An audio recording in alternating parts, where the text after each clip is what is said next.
Hello नमस्ते, मैं हूं Anushka Chandak and welcome back to Stories with Storytellers episode 2. And with us we have another beautiful storyteller, Sohini Karanth. Hi Namaste. Sohini. Thank you so much for joining us. She's a beautiful dancer and I personally love her style.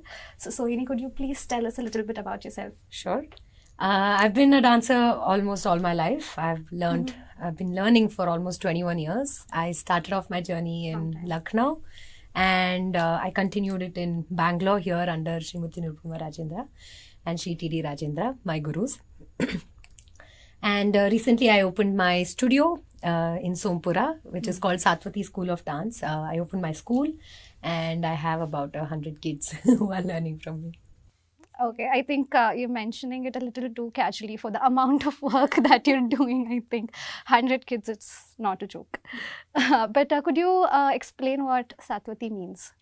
Satvati, it's taken from one of the four vrittis. The name is Satvati.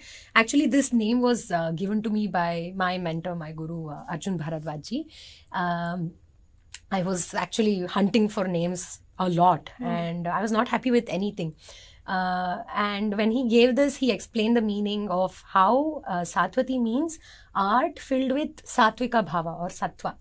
And it stuck to me. And I said, okay, if I have to name this, then I'll name this Satvati itself. Amazing. Amazing. I love to hear such stories because I think as dancers, we are a little too critical about everything we do that might be about dance, related to dance, or nothing to do with dancing at all. Definitely. And also you mentioned that you traveled a lot from Lucknow to Bangalore. Like we discussed earlier, you have also been frequenting Pune now. Yes. So alongside that, I think there has been a lot of change of styles of dancing, right? Because with the change of mentors. So could you give us a little insight in that? So my style majorly was developed by Nirupama ma'am. All the credits, like whatever I am today, definitely goes to her. But yeah, there is definitely a change. But my gurus have always given me that, what do I say, freedom to follow my style. Like I was working with Purudadi ji. His style is very different. Yes. And he was okay with me doing the certain movements in my way. He never forced me, and it's the same with Tai also, Shama Tai. She definitely has some corrections for me, and I have also learned to accept that when I'm doing her piece or her choreography, yes, it becomes my responsibility to do it in that style. But again, I also retain what Nirupama ma'am has taught me all these years. So I think it is all about just how you can manage it without losing yourself. Right. So it's just to amalgamate everything and then find your own style into it. Definitely. Yeah, but I also wanted to understand how each of these mentors shaped you as a dancer. I mean, even I have done a few workshops with Guru Dadhichi. And I think my major takeaway from him is the amount of knowledge that he possesses. So he'll give you a background of every single bandish, every single movement that he's teaching. Every single lyric has some thought behind it.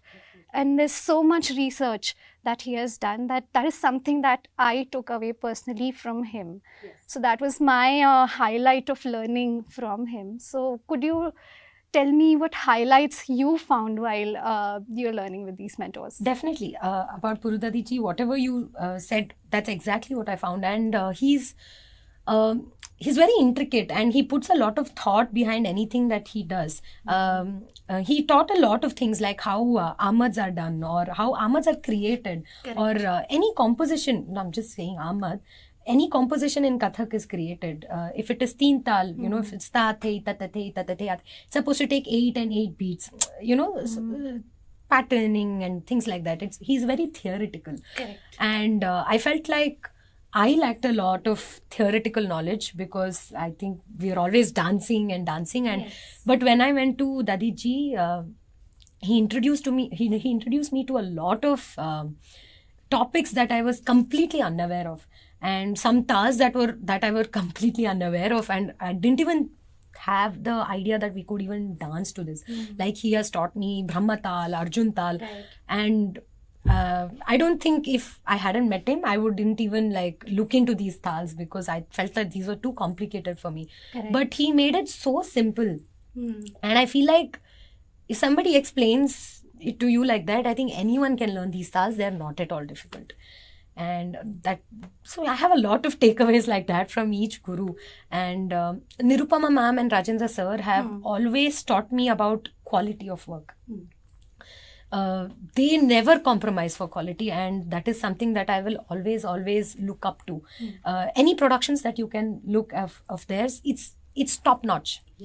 Their lighting, well planned. Choreography, of course, it's ma'am's choreography. It's brilliant. I don't visual like, treat. And costumes, super fine. Ma'am and sir, I have seen them sitting so intricately while choosing the fabrics, and they're spending hours in a shop trying to get the right fabric, and they're very much into detailing, and I think that is very much required as a dancer. I relate to what you're saying because just recently I visited my guru again just for a quick riyas session, and she was showing me the new costumes that she'd gotten, and she was explaining to everybody how it is supposed to be ironed. यहाँ pleat आनी चाहिए, यहाँ नहीं आनी चाहिए is also the details they look into. Or to make it easier, she said, or else everyone come to my place and we'll iron it together. So that it is, it's uniform. Down to the T, it has to be synchronized. If one person is probably taller than the other, तो levels match करते हैं वो. So if the hand goes up in a circular fashion, the taller person has to keep it a little bit lower. The one who's shorter will take it a little bit up just so that it looks, synchronized. So I think, I relate to what you're saying. I feel like it also depends on the way our bodies work. I think the people who are short like me, definitely we have to stretch more because it not just in group production. I feel like Nirupama ma'am always used to tell me to stretch more because it looks more expansive. Tall people already have that advantage. Correct. So I think based on each person's body, all of that definitely comes. Correct. And I think it's also to do with the expanse you create with your eyes. That is something I've noticed, especially with shorter people. That, gurus generally tend to go to them to say, dur dekho or dur dekho. Because the expanse of the movement becomes multifold if you've opened up your gaze. And actually, Maharaji also used to tell me this, that, how he explains like how the body should move, it's 45 degrees, you divide those basics, but whenever you look, you have your nazar. We usually say, look at your elbow. He would say, don't look at, even Nirupama ma'am always used to tell me this, don't look at your elbow, look a little away. Look past it. Actually, the reason why she explained, I asked ma'am, why do we have to look away? I mean, isn't it easier every time we'll be uniform? She said, no, it's because when you look at your elbow, your eyelids are closed. So if, let's say, somebody takes a picture of your thumb, it'll look like you've closed your eyes. But you look the same thing far away, they can see that eye is open. So small details like this. Absolutely. I remember in one of my riyas sessions with my guru, just to prepare us for stage performances, in Marathi she said, Maaz kara. Maaz is to have the attitude, right? So the dancer attitude. So as dancers, I don't think we smile like this. It's a very calculated smile with a lot of attitude. Something like you're anticipating a composition after this. So you're preparing yourself and the audience at, look at what I'm going to do now. So that has to reflect on your face. And she wouldn't let us start until she saw that attitude on our faces. So I remember her teaching us nazar ka kaam in such a simple manner ki maaz kara. That's it. That's all she had to say. And she made us do like 15-20 avartans. We are only standing trying different faces that would convince her that, okay, now we're ready to go for the composition. So there are so many techniques, right? Our gurus take up to, it plays such an important role. Yes. Do you as a remember dancer. any such technique that was amusing or very different that someone used with you when you were learning? Definitely, I think a lot of examples come from Nirupama ma'am and sir only, because they have been my gurus for the longest, and they still are. Yeah, ma'am would, the way she gave a lot of detail to how the hands move, or how lot of things. She would, the way we do our chakkar, the way we open our hands, she would always say that, not just Nirupama ma'am, I mean under Nirupama ma'am, when I was learning under, in their school, when I started off, Mridula ma'am was also my teacher. That is basically my senior. Right. And she would always tell me how, when you're doing a chakkar, the audience should not get distracted by your hand. And you know, they should look at your chakkar. They should not get distracted by anything else.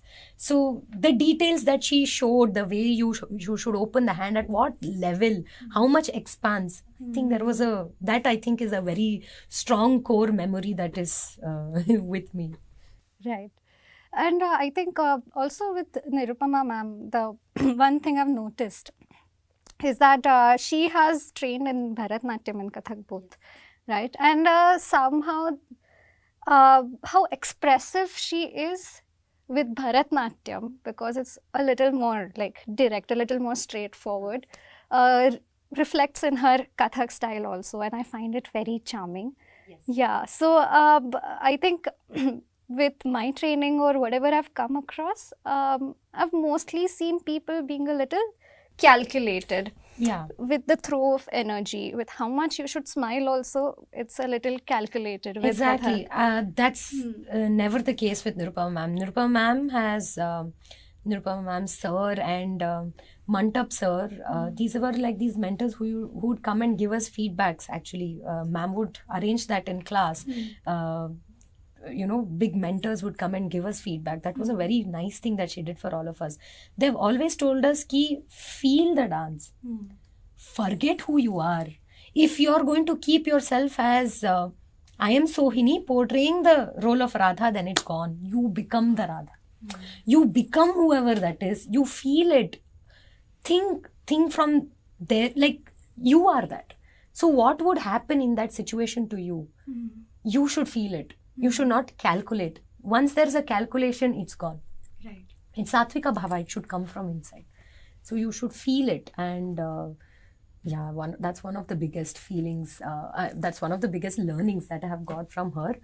I would not say I think I have achieved it fully. I'm still working on it. Yes. But, yeah.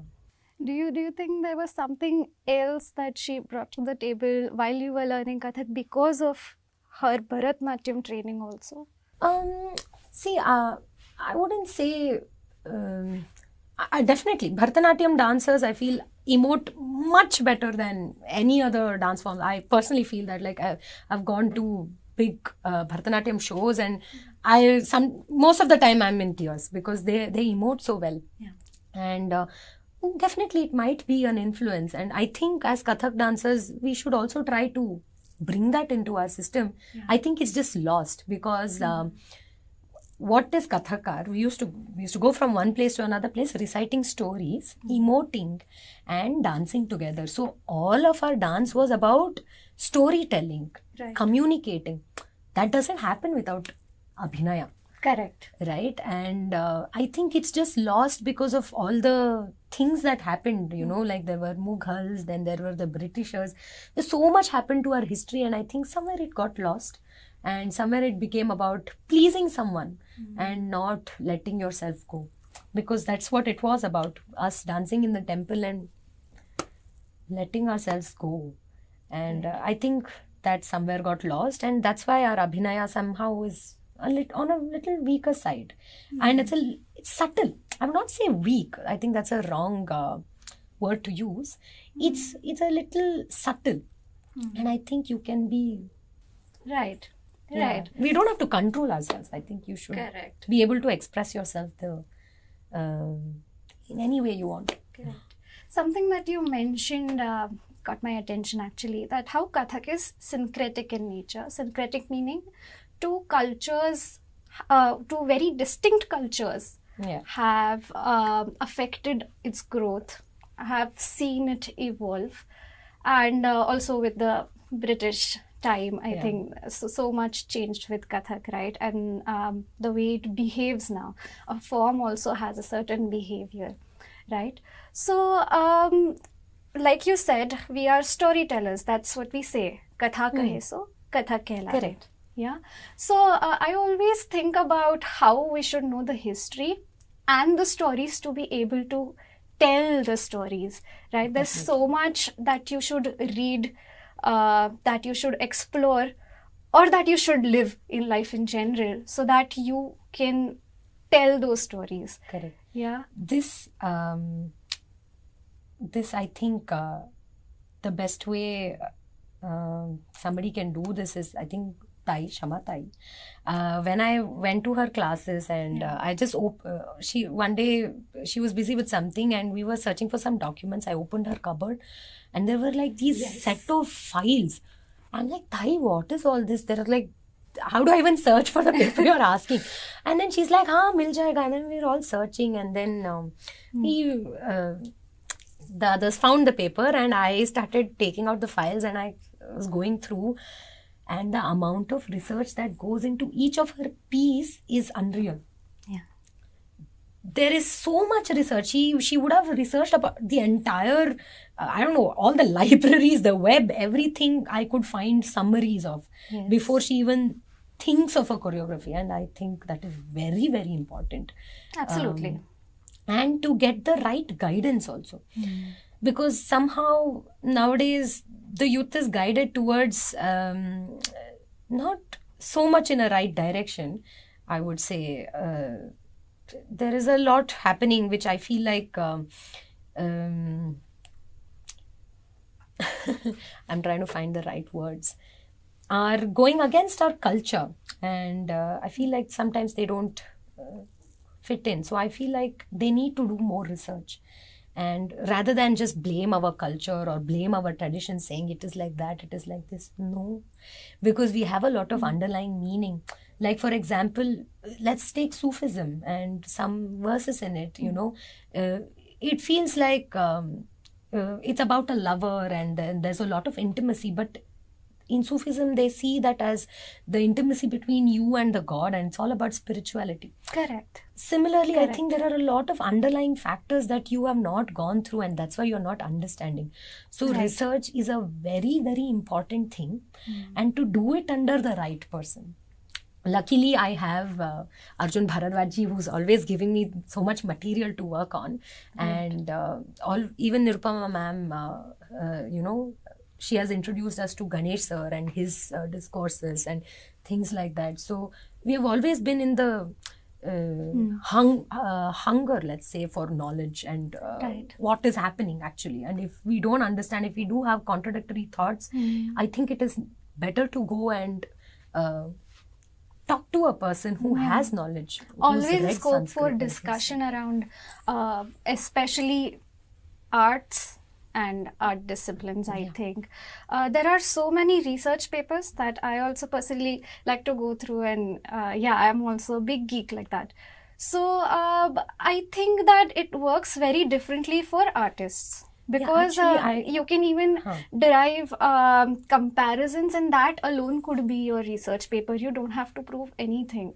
You only have to state your derivations, your observations, and if they are backed by correct logic, that still is very much a research paper.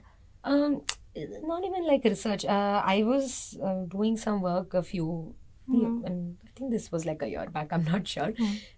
When I got a message on Instagram saying that I'm doing my PhD or I'm doing my MA and I want to take your interview, I said, yeah, definitely. We set up an interview call, and she had a lot of doubts about Kathak and how it's going. I answered all of that. Then she had one question that triggered me so much. She said, why do we always portray women weakly in Kathak? And I said, I'm sorry, I don't see it that way. it's not like that. And she said, even our culture, it's always portrayed weakly. I said, no, it's not. We have Kali, who's fierce. Sita was a warrior. Draupadi was a warrior. It's written. But people haven't shown it because they haven't done enough research. That's it. Right. But it doesn't mean that our culture is wrong, or, it's just not enough research. That's Correct. We never show them as weak. I've always seen them as powerful women. Yeah. A powerful woman who changed the world. Right. I think on the surface level, a lot of it has been put out on social media, and in 30 seconds or 1 minute, how much are you going to explore, right? And then after that, I think that is one of the culprits why these questions come into play. Yeah. Because all your perceptions are built upon those 30 seconds or 1 minute reel. And in that, the max I can do now, in one gesture I want to show Radha, I probably just do this. Yeah. And by that, someone has presumed that I am showing something very feminine or weak, or I don't know, multiple what is assumptions. wrong in being beautiful and feminine? I'm a woman, I can be that. Right? Absolutely. I mean, I don't have to always be like macho and hitting up people. No. I want to be graceful and beautiful as well. Absolutely. Portrayal of topics, of characters in general, I think sometimes it's restricted by the art community itself. I've also seen this because if you are into traditional arts but also do not understand your art as a language, then it becomes a problem.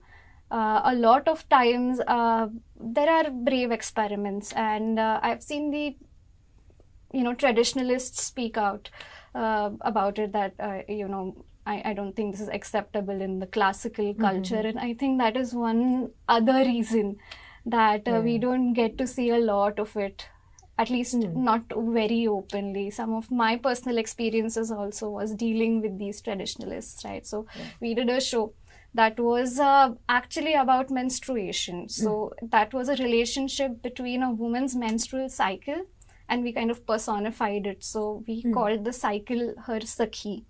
And she comes into... with Radhika on this? Yes, and she comes into the human's life and and their journey together. And along with a lot of support, we also did get a few messages about how we don't think you should touch these topics with classical dance forms and all of that.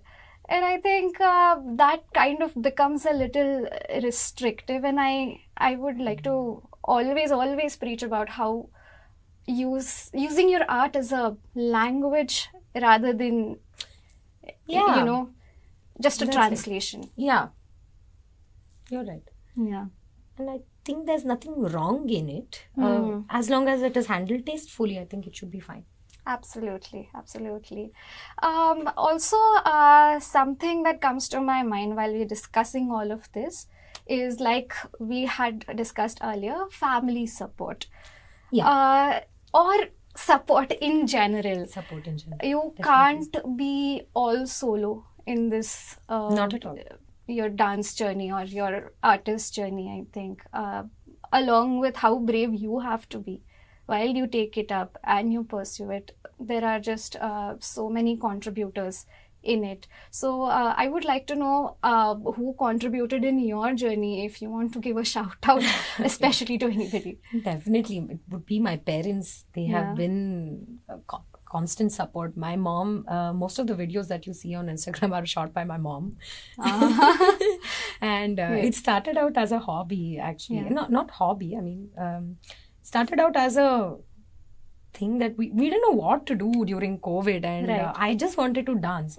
And my mom was with me, and I said, we'll just take a video. Can you take videos? First few videos were...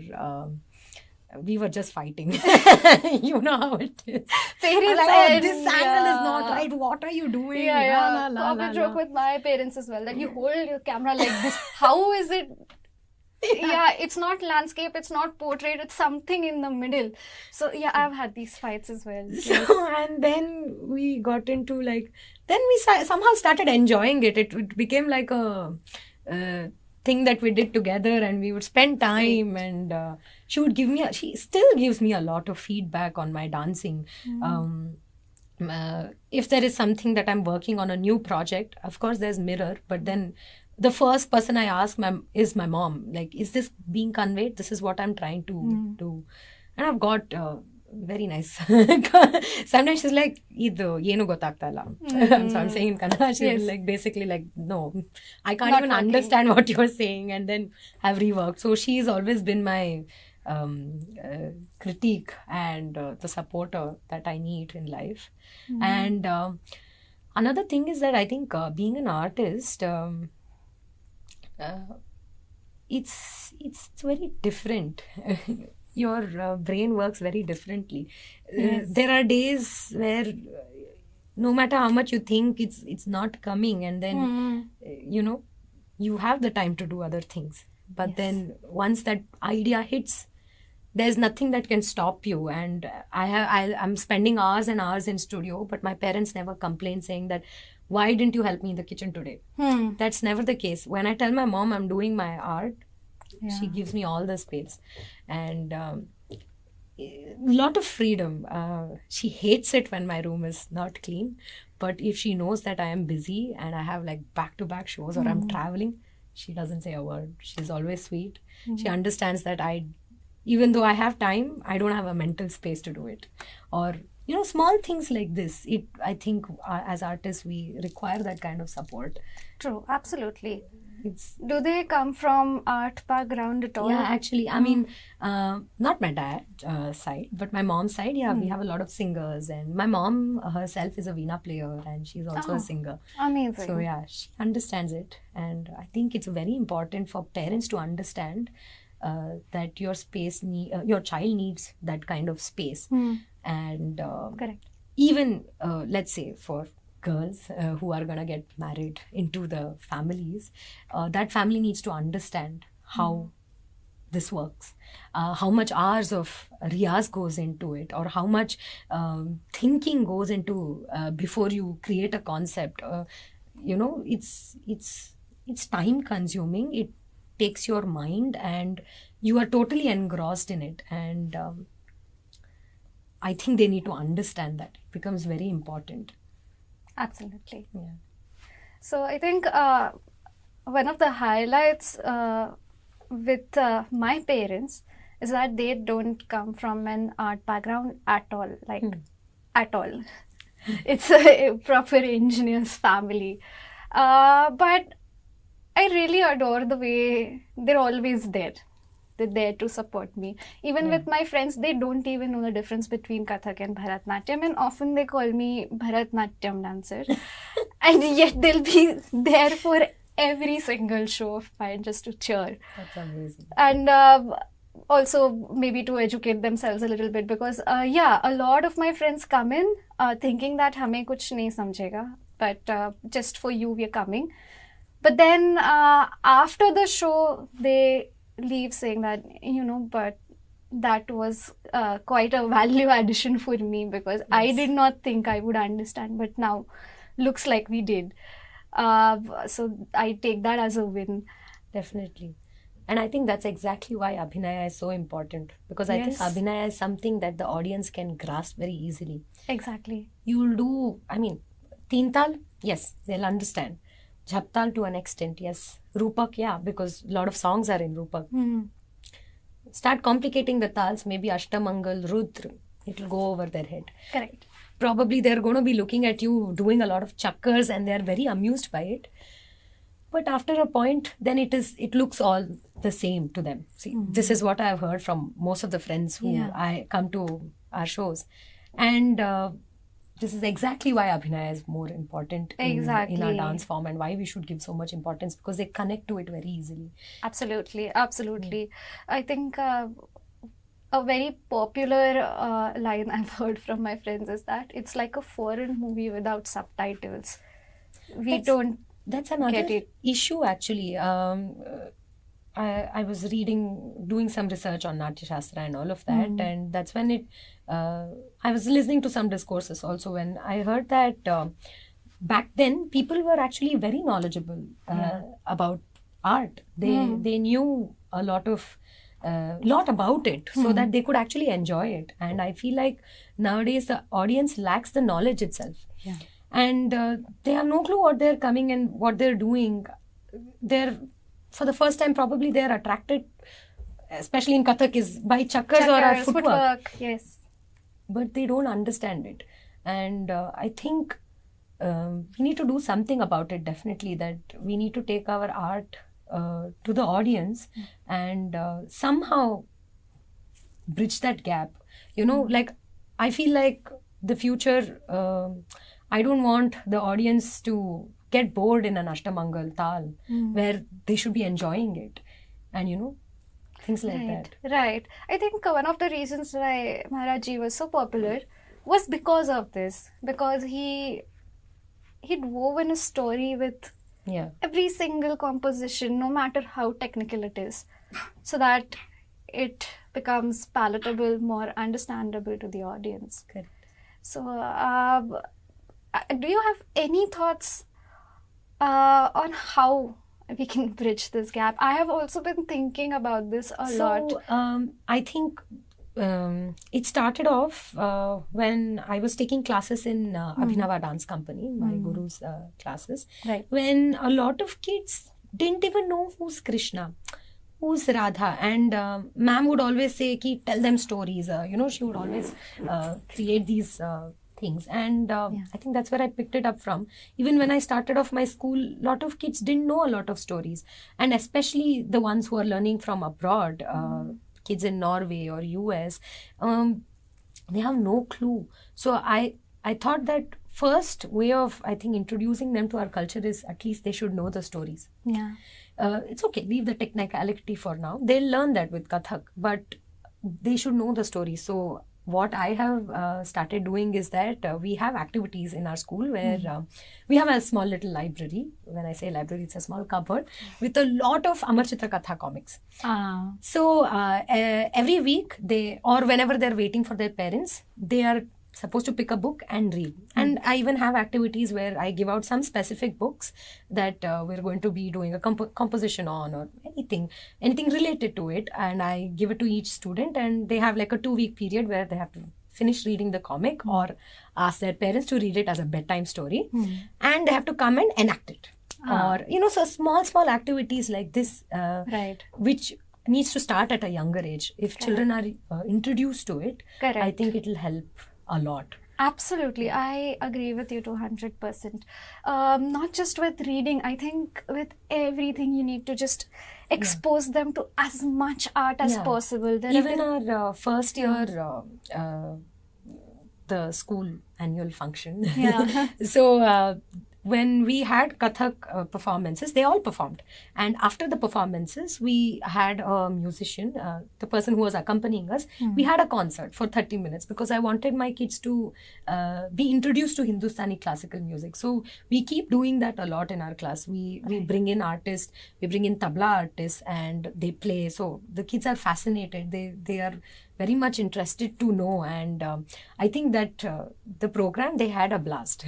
They were having so much fun to Hindustani classical music. All my children were clapping, and even the musicians were so enthused. They wanted to sing, and we had planned for like a 20-minute concert. It went on to like 45 minutes because the kids were so enthusiastic and they enjoyed it so much.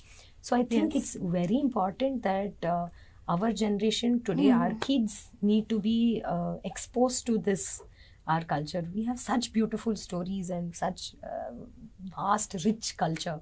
They need to be introduced to that. Right. Just probably, even if it's a picture book, just show them the picture and say, now tell me, how can you show this character? If it's a Ganpati, what are the features of Ganpati that you can show? It could be the big ears or the trunk or the tusks or whatever.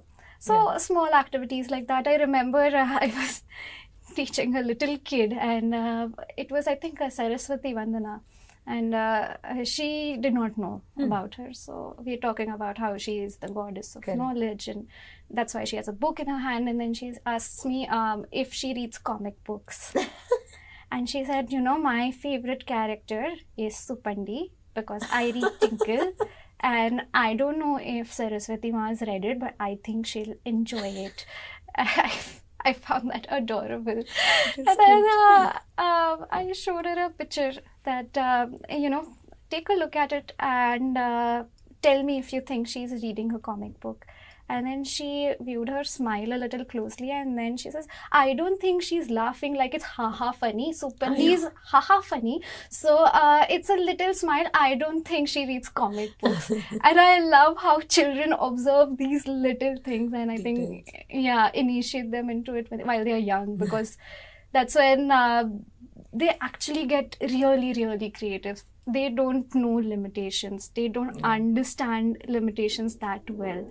And I think it's a great time to initiate a little kid into art forms. Not just even in dance class, I think parents should do that even at their homes. I mean, we all got it because we had grandparents, who would always tell us stories and things like that. So I have heard Ramayana, Mahabharata since I think I was 3 or 4 years old. I mean, since I can recall. And that used to be my favorite bedtime story. I would say, tell me Ramayana again, or tell me some part of, So, yeah. And now that we have become a nuclear family, I think it's very important to push children to that. Yeah. And I think revisiting things is also very, very important. Like you said, that you heard Ramayana, Mahabharata a lot of times. But with my experience, let's say, I was very fond of reading as a child also. So especially with mythology and books surrounding mythology. So I would read Ramayana from the perspective of Ravan, then Sita, then Ram, then a servant of Ram, and so on, then a servant of Ravan.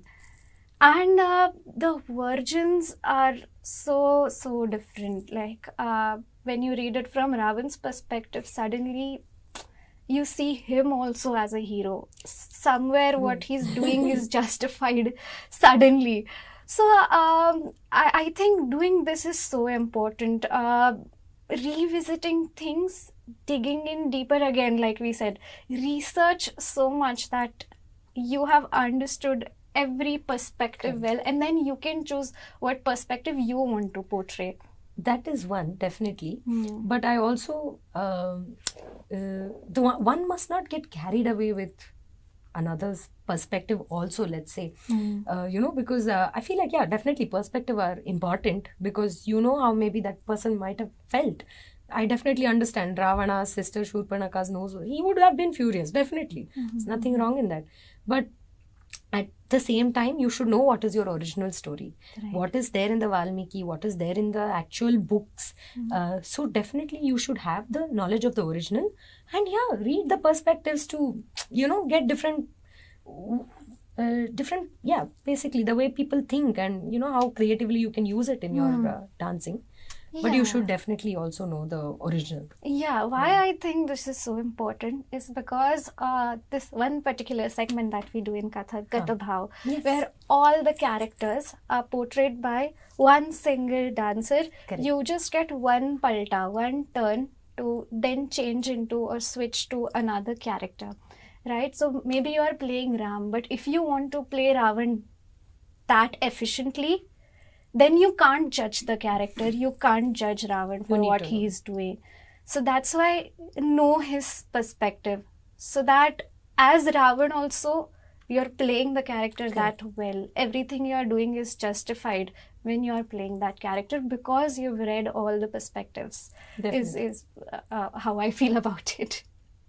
I mean, apart from that, we've discussed reading and we've discussed about, research. But with dance, I also feel that there's so much physical conditioning also that we need to do. A lot. Yes. And dancers are not at all educated in this manner. Actually, I met a lot of dancers. We did a recent show for the Ambanis. And I met so many dancers from other genre. Like there were Western classical, Western, blah, blah, blah.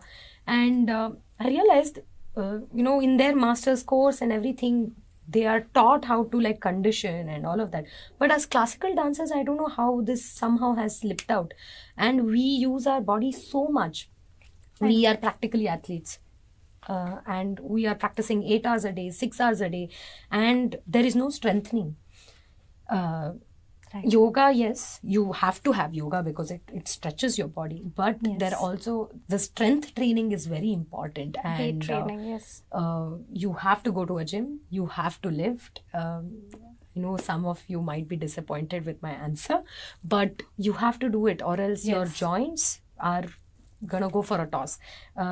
Multiple Kathak really good artists who are not on stage today because they have a knee injury or a I back know. injury. You said it. And I was also a victim of it.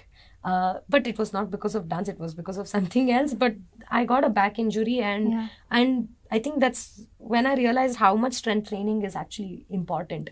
And athletes have all these facilities very easily available for them. You know, in a stadium, there's like a physiotherapist waiting for them to come back, and they're doing their sessions. Like probably they get 2 sessions a day and all of that. But we have to take the time out and actually go for these sessions because I think they're very, very important. Your body needs it. And we should definitely not ignore those signs. Correct. You know, it starts out small. Yours is just like, oh, it's just a small pain. I'll rest for 2 days. I'll be fine. No, it's not about resting. It's also about strengthening it. Yes. Which nobody tells you that you have to do it. And I know. I think it's very important. And if you want to be sustainable as Correct. a professional for a really long time, then I think it's absolutely necessary. We I've have to seen- sustain. Yeah. We need to take our art forward. You have to sustain. Absolutely. It breaks my heart when someone says, oh, you're a dancer. So, I mean, I think you should do everything you want to now. Max till 50, you will be functional. Then what? And it breaks my heart when I listen to anything like this, because just now my guru celebrated her 70th birthday by a solo. Wow. 2-hour solo where, Amazing. she was like bang on dancing. And after watching that, I mean, that was an answer in itself to these kind of questions. But I see where it is coming from, because they've also seen so many artists not being functional only because they're... No, I think back then their nutrition was so good. Their food quality was good. It's deteriorated right now. We have a lot of pesticides, chemicals in our body. We're almost every day we consume things from plastic. There is so much that is going on, and I think we don't have the same nutritional value that they do and the strength that they did. But we have to build it. It's not like you cannot build it. Correct. Buildable. Very recently, I was talking about body conditioning in general. Also understanding how your body functions. Yeah. Like, let's say if you have PCODs, which is actually becoming increasingly Very common common. now. And if you are a woman, you have to take care of it, because you get a tendency to put on weight very often. And if especially when you are in performing arts and you have so much to do with your body, then you have to condition yourself. You have to condition your dietary needs according to it. Definitely. You have to exercise according to it. If you have asthma, I have asthma, and I know that I need to condition my body so that I don't lose my breath. Correct. Knowing your body, It's very important. yeah, you have to think about it subjectively also. And I think we definitely need to go to a dietitian, get our diet right, and you need to stick to it. Correct. You are using your body. You need to respect it. You need to give it back something, not And, just use yeah. it and be done. figure with out it. No. what needs to be done for you specifically. Like, Yes. if someone is prescribed, like, let's say 10 minutes of warm-up, but I know that I'm asthmatic, then I would have to do a 20 minutes of warm-up especially when it's winters, because in the cold air, if I am doing a warm-up in 10 Correct. minutes, I'm going to lose my breath. So I will have to stretch it out to 20 minutes. So I think being clever about your body's needs, or Definitely. what your body specifically needs about yourself, I think that's also something to consider. You just said warm up. I have never seen half the dancers to warm up. We go directly on stage and then let's go. Yes. Yes. Warm up is important, and as well as cooling down is as important as warm up, which Yes. nobody does. We don't Yes. stretch it out. We just walk away from the studio. Yeah. Not at all good. Yeah, and I've seen the repercussions actually. Whenever I have conducted intensive workshops or sessions, the first day we're all worked out and Exactly. yeah, we've danced a lot. And some people just walk out without cooling down. And the next day, I've seen them crying like I couldn't get out of bed and everything was sore and blah blah blah. So I think And it's not just about being sore, it's actually injurious to your bones and joints. is. You need to do it. It is absolutely. So thank you so much for the conversation, for your beautiful insights. My questions end here. Thank you so much for having me here. It was lovely to have this conversation with you and work with the rest of the team. Yay for artist collaborations, Definitely. always, and Always. discussions. Yes, and we'll be looking forward to many more interviews and catch-up sessions with you with different artists. So stay tuned. Signing off.